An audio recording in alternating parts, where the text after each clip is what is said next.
తేదీన మన తుమ్మలపేంట సెంటర్లో ఉన్నటువంటి ప్రాంగణంలో మన ముఖ్యమంత్రి వర్యులు ఉదయం 10 గంటలకు వచ్చి సాయంత్రం 4 గంటల వరకు ఇక్కడ ఉండేటట్టుగా మత్స్యకారులను కలవాలి, మత్స్యకారులతో మాట్లాడాలి, మత్స్యకారుల సమస్యల యొక్క తెలుసుకుని వాటిని పరిష్కార దిశగా చేయాలన్నటువంటి ఒక దృఢ సంకల్పంతో ముఖ్యమంత్రి గారు వస్తారని కలెక్టర్ గారు ముఖ్యమంత్రి ఆఫీస్ నుంచి మనకి రావటం, ఈరోజు సైట్ అంతా కూడా వర్కులు కూడా జరగడం కూడా జరుగుతుంది. ఈ సందర్భంగా మత్స్యకారు సోదరులందరికీ కూడా ఈ గ్రామానికి రావాలి, గ్రామంలో ఉండే కాపులందరినీ కలుసుకోవాలి, గ్రామ పెద్దలందరితో చర్చించాలి, అదేవిధంగా పార్టీ నాయకులందరితో కూడా చెప్పి రేపటి సీఎం గారి ప్రోగ్రాంకి మనందరం కూడా వెళ్ళే విధంగా మిమ్మల్ని అందరినీ ఆహ్వానిద్దామని చెప్పి ఈరోజు నేను మిమ్మల్ని కలవడానికి రావడం జరిగింది. ఎందుకంటే ముఖ్యమంత్రి ఎక్కడో 300 కిలోమీటర్ల దూరంలో ఉన్న ముఖ్యమంత్రి కలవడం చాలా కష్టం. కానీ ఈ రోజు ముఖ్యమంత్రి మన ఊరికి వస్తున్నాడు, ముఖ్యంగా మన మత్స్యకారు యొక్క సమస్యలు తెలుసుకునే దానికి వస్తున్నాడు. ఈ ఊరు నుంచి 68 మందికి ఈ మత్స్యకార భరోసా రేపు 20,000 రూపాయలు ఈ ఊర్లో 68 మందికి అకౌంట్లో రేపు డబ్బులు పడబోతున్నాయి. ఒక్కొక్కరికి 20,000 రూపాయల లెక్కన. ఇంకా కొంతమంది అర్హులైనటువంటి వాళ్ళకి రాలేదని, మ్యాపింగ్లో కొన్ని ఇబ్బందులు ఉన్నాయని, గతంలో వలలకి, బోట్లకి, మోటార్లకి, ట్రాన్స్ఫార్మర్లకు కూడా సబ్సిడీ ఇచ్చి ప్రోత్సహించారని, గత ప్రభుత్వం నిర్లక్ష్యం వల్ల ఏమీ పొందలేకపోయాం. మళ్ళీ మన గవర్నమెంట్ కూడా వచ్చి 2 సంవత్సరాలు అవుతుంది, వాటిని కూడా అడగదామనేటువంటి ఆలోచన మనందరిలో ఉంది. అందుకే ఈ వేదికను మనందరం కూడా వాడుకోవాలి, సద్వినియోగం చేసుకుని. ముఖ్యమంత్రి గారు మన ఊరికి వచ్చాడు, మన వేదిక మన ఊరి నుంచి ఉంటే ఒక 5-6 కిలోమీటర్ దూరంలో ఉంటుంది.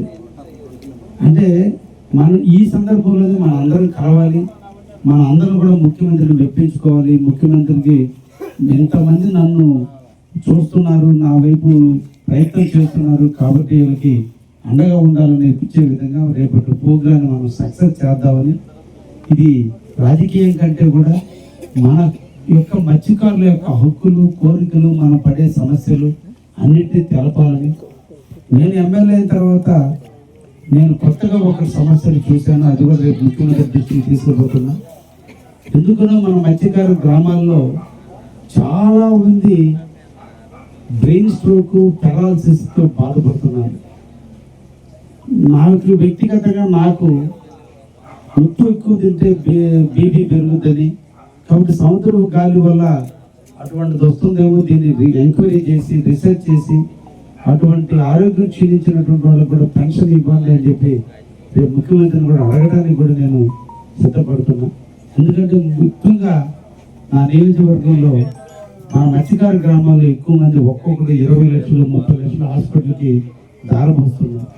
కాబట్టి వాటి పరిష్కారానికి ఏదో ఒక దారి చూపండి అనేటువంటి విషయాన్ని కూడా మన ముఖ్యమంత్రికి తీసుకెళ్ళాలి. కాబట్టి మన అందరం కలిసికట్టుగా పోయి సీఎం గారికి మన సమస్యలన్నింటినీ కూడా తెలిపి మాకు అన్ని విధాలు అండగా ఉండే విధంగా ముఖ్యమంత్రిని మనం అడగాల్సినటువంటి అవసరం ఉంది. కోతవేట దూరంలో ఈరోజు జువల్దేని ఫిషింగ్ హార్బర్ వచ్చింది. ఫిషింగ్ హార్బర్లో మన ఊర్లో హార్బర్ ఉంది, కానీ మన ఊరిలో ఇంకా బోట్లు పెట్టాలి. బయట ఎవరెవరో బోట్లు బయట నుంచి వస్తున్నాయి.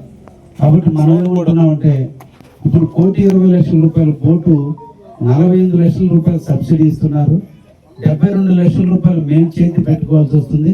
మాకు అంత ఆర్థిక స్తోమత లేదు అని చెప్పి మన వాళ్ళు అడుగుతున్నారు. అందుకోసమే 72 లక్షలు మీరు పెట్టుకోండి, 48 లక్షలు మా వాళ్ళు పెట్టుకుంటారనే విషయాన్ని కూడా రేపు ముఖ్యమంత్రి దృష్టికి తీసుకెళ్లి రాబోయే కాలంలో ఎక్కువ బోట్లు మన మండలాలకు సంబంధించిన బోగోలు మండలం, అదేవిధంగా కావలి మండలం, అల్లూరు మండలానికి సంబంధించినటువంటి వాళ్ళు ఎక్కడో నెల్లూరు లేదా ప్రకాశం నుంచి బోట్లు పెట్టుకోవడం కాదు, మన ప్రాంతం వాళ్ళు బోట్లు పెట్టుకుంటే ఆ హార్బర్ మనవాళ్ళ కింద ఉండాలి అనేది నా ఆలోచన. అది నా స్వార్థం కూడా. ఎక్కడో నియోజకవర్గాలు పెత్తనం కంటే మన నియోజకవర్గాలు ఉండాలి, అందుకని ఎక్కువ బోట్లు మనవాళ్ళే కొనుక్కోవాలనే దానికి నేను గట్టిగా ప్రయత్నం చేస్తున్నా. ఇవన్నీ కలగలిపితే రేపటి ముఖ్యమంత్రి ప్రోగ్రాంలో మనం అన్నీ చర్చిద్దాం. తప్పకుండా అందరూ రండి. ఉదయం 9 గంటలకల్లా బయలుదేరితే 9:30 కల్లా అక్కడికి వస్తే 10 గంటలకల్లా సీఎం వస్తారు. 10 నుంచి 12 గంటల దాకా మీ అందరితో ఓన్లీ మీతోనే, వేరే వేరే టౌన్ వాళ్ళు కూడా ఊరిని పిలవడం లేదు, ఓన్లీ మత్స్యకారు గ్రామస్తులు మాట్లాడాలి, వాళ్ళ చేత మాట్లాడిద్దాం అనేటువంటి ఆలోచన నేను తీసుకుని నేనే పిలవడానికి రావడం జరిగింది. ఇది అయిపోయిన తర్వాత నేను గెలిచి 2 సంవత్సరాలు అయింది, మీకు ఏ ఒక్క రోజు ఇంకా భోజనాలు పెట్టలే.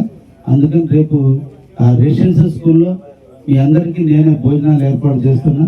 ఆ ప్రోగ్రాం అయిపోయిన తర్వాత భోజనం చేసుకుని అందరు ఇంటికి వచ్చే విధంగా దీన్ని మనం చేద్దాం. కాబట్టి మన ఇంట్లో ఒక శుభకార్యం జరిగితే మనం ఎలా చేస్తామో మీరందరూ కూడా రేపు ఆ శుభకార్యం, మన మత్స్యకారుల శుభకార్యం, మన మత్స్యకారుల మహోత్సవం, మత్స్యకారుల జీవన వృత్తి మహోత్సవం, 2 నెలల పాటు మన జీవనాన్ని కోల్పోయినందుకు ప్రభుత్వం ఇస్తున్నటువంటి మహోత్సవానికి ఒక్కటే కాదు, ఇంకా మనం చాలా అవసరాలు, రేపటి మన బిడ్డల అవసరాలు, రేపటి మన అవసరాలన్నింటినీ దృష్టిలో పెట్టుకొని అన్నీ కూడా చర్చించేదానికి, మీకు కూడా ఈ ఊరికి ఉన్నటువంటి సముద్రానికి పోయేదానికి దారుల్లో కూడా సమస్యలు ఉన్నాయి. నా ఆలోచన అంతా కూడా ప్రతి ఊరి నుంచి సముద్రం దానికి పోయేదానికి ఒక బాట వేయాలి. ఆ బాట రోడ్డు ఉండాలి, రోడ్డుతో పాటు లైట్లు ఉండాలి, రేతులు అంటే అన్ని ఊర్లు ప్రతి ఊరికి మనం ఆ విధంగా వేయగలిగితే, రేతులు పూట లైట్లు కూడా వేయగలిగితే మనం సముద్రం నుంచి ఏ టైంలో దిగినా అక్కడి నుంచి ఒంటరిగా నడిచి రావడానికి కానీ అన్ని విధాలుగా ఉంటుంది. పాములు తేళ్లు ఇవన్నీ లేకుండా ఉండడానికి అవకాశం ఉంటుందనే ఆలోచన నాకు అన్నీ ఉన్నాయి. కాబట్టి నా ఒక్క వల్ల పని అయ్యేది కాదు, ప్రభుత్వంతో సహకరించాలి, మనందరూ 1-2 సార్లు అడగాలి, ప్రభుత్వం దగ్గర డబ్బులు ఉండాలి. అయినా నేను ఎక్కడికక్కడ ప్రయత్నం చేస్తూనే ఉన్నాను.